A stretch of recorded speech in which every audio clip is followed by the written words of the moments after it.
today I'm going to be making the most delicious dessert ever. I'm taking two of my favorite things, chocolate and malva pudding, and putting them together to make the most amazing dessert. So let's get straight into it. In here I've just got some cake flour, some sugar, some cocoa powder, a pinch of salt, and some baking powder.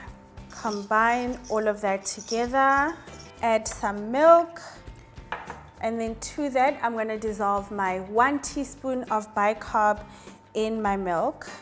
Then I'm going to mix the rest of my ingredients together, starting with my apricot jam, and then my 2 eggs, melted butter.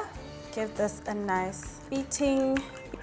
And then I'm going to combine my milk into that. That's the rest of my wet ingredients.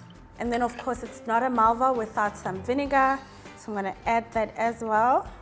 And then the wet ingredients goes into the dry. And then mix it in with my whisk.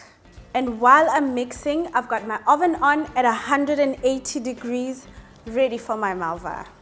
And in goes my malva.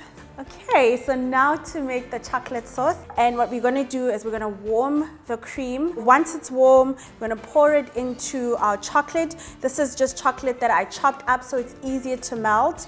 And then we make our chocolate sauce. And now our malva pudding is ready. I'm just gonna poke holes in my pudding so that sauce can nicely absorb. Oh, it is delicious. And there we go. This looks amazing. I can't believe how happy this is making me. Generous serving of the custard. 10 out of 10. I really hope you make this and let me know how it goes. So happy cooking.